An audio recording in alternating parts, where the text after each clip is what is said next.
Hi everyone, it's Tracy Moad here. I wanted to show you how to get a starry night sky.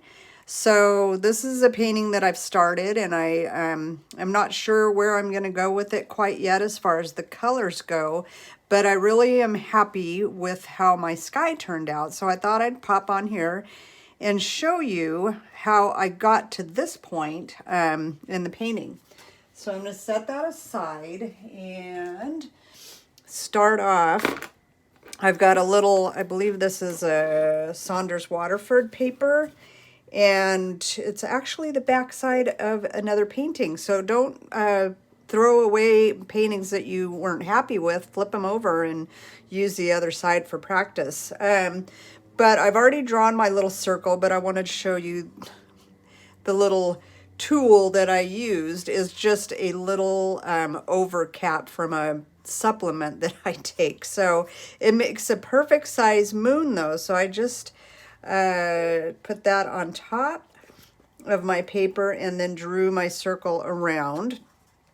So I did that beforehand.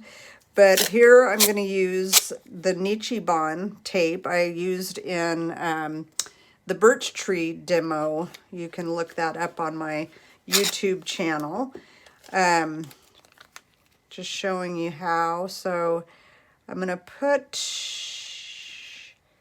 it down over the top of my circle, and it's not quite covering that. I don't think that's going to matter, but just in case, I'll go ahead and put a little bit more over the top of that. So there's my bright moon, and then hopefully my blade is sharp enough on my X-Acto knife to cut around that circle. So forgive me if I get my head in the picture or in the camera. So I'm just gonna go around the circle, hopefully stay, actually. Might be easier to move the board as I go. Brilliant. I know sometimes I come up with brainstorms like that. So just keeping in mind when you're doing this, this is architect tape. Again, I said a minute ago, it's Nichiban. I'll put a link to that in the descriptions below, so if you want to try it. It's really thin tape, and you can see through it really well. As you can see, the line from my pencil is showing right through. And the only thing you have to be aware of is if you are pressing too hard, you're gonna cut into the paper. So hopefully I didn't do that. And I don't think I quite got it through that thicker area where there's double. So I'm going to go back over that. And then we're just going to lift that tape and peel it away. And then I don't have to worry about painting around that moon. Although I did on one of my paintings forget to put the tape on there, but it wasn't a big deal. I just painted around it, and I lifted a little bit of the paper there. I don't know why. Usually doesn't do that. Okay, so I've got my moon all ready, and then for the trees, I just really random, kind of put some sketchy little marks in there where I want my trees to be. And then I am just going to paint around those. And it's not anything perfect, just really random sketch marks. It's kind of as a guide. Obviously, it's not detailed and exact looking evergreen tree, but that's not the goal here.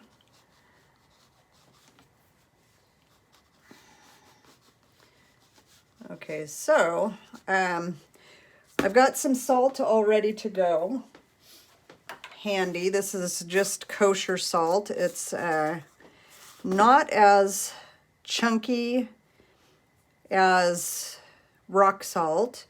It's a little bit finer than that, and it's kind of flat, a little bit flat, but you can use rock salt. You're just going to get a bigger air or spot where that soaks up. So what happens when you lay the salt down is it soaks up the paint where it's sitting, and then when the paint is completely dry and you scrape that off, the idea is to have it leave some white paper, some white marks.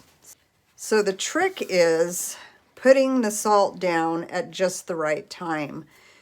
If the paper is too wet, like in puddly, the salt is just going to dissolve and disperse into that and become salt water. If it's too dry, you're going to get harder edges and specks. The goal for me in this painting is to have that paper still have a sheen, a little bit more on the wet side of that, and then put the salt down. So let's see if I can achieve that in this video. And what I want to do is start with a very dark paint color. And I'm using an Escoda Prado number 10 for this. I am able to come up on a tip, so I think I can work around those trees a bit. And then I am taking what I believe, I can't remember, I put the whole tube into that well, and I think it's indigo, but I'm not positive. Indigo would be a good color choice to go with. So to get my really dark sky, I'm going to use 3 or 4 possibly darker values. I've got a royal blue here by Holbein, and I'm going to add that just because I like the difference in the blue color. And then I've got a Holbein Carbazole Violet to mix into that. And based on the color wheel, I know that if I add Hooker's Green to my more purple mixture over here, it's going to neutralize that, so it's not going to be just bright purple. I don't want my sky to be that bright of a purple. And I need to pour more Hooker's. I need more Hooker's Green in there. It is. Sorry about that. I need to scrape this out. It's getting pretty chunky in there, and I don't want those chunks in my bright sky or dark sky. You'd be able to see them. So I'm adding just a touch of green, of that Hooker's Green, and that is also Holbein color. And I'm going to mix this puddle up until I feel that it's enough to cover the upper area there. And I'm just going back and forth, adding the colors, because I'm looking at it and trying to estimate if that's the right color I'm going to want that dark sky to be. But it's got to be a pretty thick mixture. I don't want it too thin and watery, or it's not going to play off as a dark sky. So you can see this is not flowing too smoothly or too easily on my palette. It's thicker. So what I'm going to do is put a thicker stroke on here and add water to thin it out as I need to. So I think I've got a sufficient puddle of paint here, and it looks to be a pretty dark color. I don't know if you can see that as well, but it's pretty dark. So I'm going to get started by, first of all, putting in some strokes of paint and then adding water as I feel I need to, which it is pretty thick. I do like to start thicker and I can thin it out a little bit. It's harder to go darker. Easier to go dark and then add some water to thin it out. So I'm just going to continue on down to my tree line. And then I feel it's easier sometimes, even though I don't need to paint around that. I do want to paint kind of random around those trees. So I'm just going to continue to move my paper, my board. I've got this taped to a gator board. So whatever waterproof surface you have, just tape it down. I find this little guy here, it's actually cut down from a bigger size. And I like it because I can move it around a lot easier. So we're just gonna keep moving it. I want my paint to be at that level where I can add the salt and have it do what I want it to do. That's always the challenge. So I have it in my head what I want it to do, but I'm not sure it's gonna work. And I do start getting some buckling, so tipping the paper the opposite side to side is gonna help move that paint around. And what I found with my other paintings was I had some dry area or drier areas up in here, but then I had those buckles where the paint was the paint was settling in, so they weren't quite at that place where adding that salt was going to be doing anything but turning to salt water. So I'm keeping an eye on the sheen, but I want to move that paint around so it's not all settling in that one spot,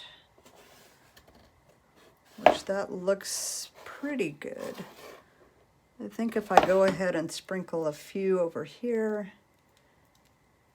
So I'm just taking some of the salt granules, and what is going to happen is they will soak up. They're like a sponge. They're soaking up the paint where they land.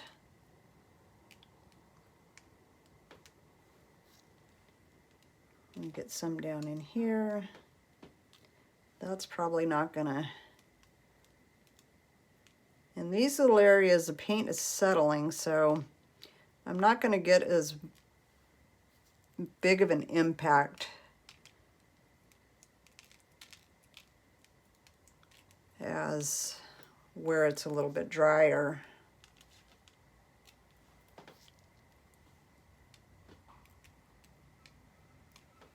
Okay, so that is part of it. Now the other part, as this painting is drying, you need to find the right brush would help.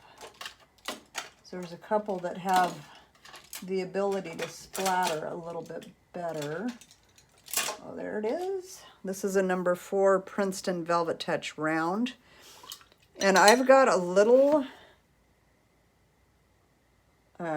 dab of white gouache that's conveniently mixing with my paint, so it's not as white as I wanted it to be, but it still will work for the purpose here. So what I've done in the painting I showed you was some of this was salt and some of this is splatter from my gouache at varying points of drying in this painting. So I kind of had to sit here. This is a lot more purple too. I kind of had to sit here and watch as it dried to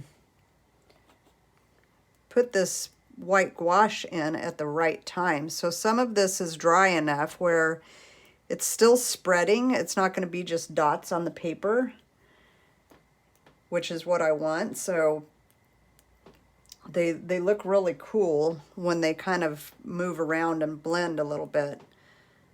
So I just am going to keep doing that. And also there was some places that I wanted to just drop it in with the tip of my brush down low near that tree line.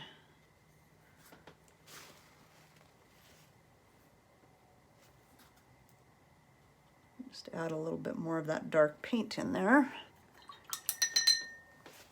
So can you see how they're spreading out a little bit? Now, as this continues to dry, I want some that aren't spread out so much, so I'm going to continue to put splatters of that gouache in as it continues to dry. So over here, a little bit drier, and it's going to be brighter splatters.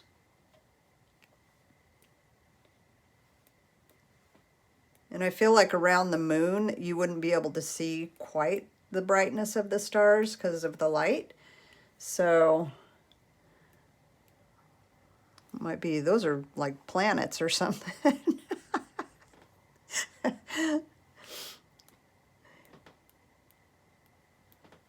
All right, so there's the idea on that. And I think that I'll let that dry and then we'll come back and take a peek at what the salt did. Hopefully we get the, hopefully it achieves what I was going for, but it needs to dry completely. There can't be any moisture on this at all when I take that salt off. So I'm going to let it dry and then we'll come back and take a look at it. So this is almost dry, but as you can see, hopefully, maybe, where the salt crystals are, it's still wet. So I wanted to pop on and show you before it was completely dry. So you understand that even though all around it's dry, there's still moisture around those crystals. So it's not time to take the salt off quite yet. But the rest of it, kind of interestingly, because I had green in that mixture of my paint colors, you can see some of that green where the white gouache kind of went in there and faded out some of those darker colors. So that's kind of a cool little effect anyway. It's maybe not the white bright stars, but it looks believable. So I really do actually like that, and couldn't do that again if I tried, but I did it this time. So I'm going to let this dry a little bit more and then we'll take the salt off and finish up on this little demo. Okay, I think for the most part this is dry. I think some of these thicker areas of salt crystals are still a little wet underneath, but I don't think that they're going to give me what I was looking for anyway. So I'm going to grab a stiff card. You can use a credit card or, funny, I've got my daughter's high school ID card. So she helps me out as I'm in my art room. So I'm just scraping that salt off. And I'm going to dump that in my garbage. or I'm going to have salt everywhere. And it just kind of splatters all over the place, but I want to make sure all of that is off. And you can run your hand over it and feel there was a little crystal. There's one right there. So got it off for the most part, and I really didn't get any super bright specks. A little bit more right there. But those look to me like a bright starry sky. And those are the more distant stars. So what I'm going to do is take that gouache and just add to it. So I've cleaned up my water. I've got nice clean water. And I'm going to get a pretty watery, that's a little too thick. Let me see if I can get some thinner. There we go. Just not quite so much water in there. So some of those stars are going to look closer. And the ones that I did earlier with the gouache and with the salt crystals look a little bit more distant. I think that's a pretty cool effect. So I don't want to get carried away, and it's really easy to get carried away with these splatter things, techniques. But I do want to have the impact that I want. And I have to pound pretty hard to get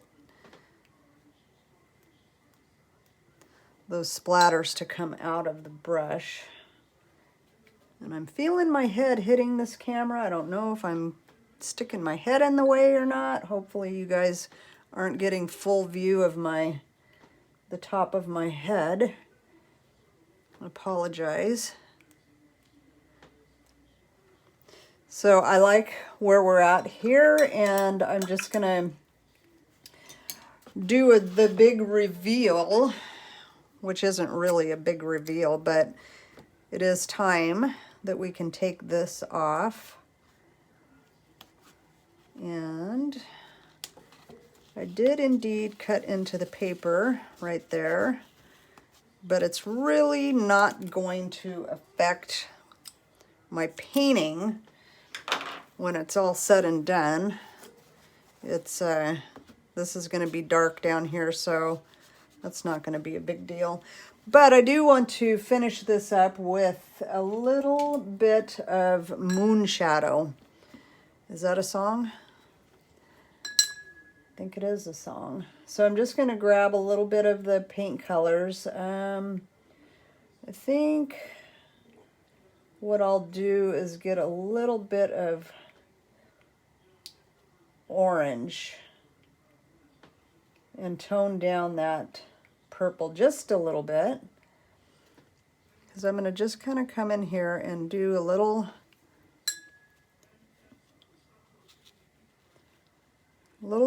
dry brush stroke to give that moon the look of the shadows in it. And that was just a little bit of cobalt blue I added.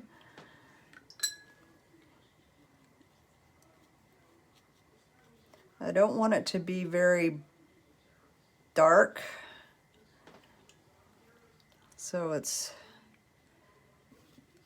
diluted by the water, and I put a little bit of water down first, and then that's about all I want to do. And as I say that, I'm mixing up more paint because I always, not always, but a lot of times, oftentimes think, oh, maybe it would look good with just a touch of dark here and there, or maybe it would just a little bit darker areas, barely touching in some darker paint color. And that was just a little on the bright side. So tone it down. How do I tone it down? I come in with a little bit of the complement. and just drop that in right next to it. And I think I'm going to call that good. Turn off the video, and maybe I'll come back in another video and finish this up and see where we go with that. I'll take a step back and look at it for a few days and then decide what I want to do with it. So hope you guys have fun experimenting with your starry sky. And I just realized that my nail color kind of matches a little bit. I've got the dark and then the green in there. Didn't plan that, but kind of funny. Anyway, thanks for watching, you guys. Have a great Thanksgiving. It is Thanksgiving Eve. So I hope you guys have a very blessed day with whatever it is you're doing.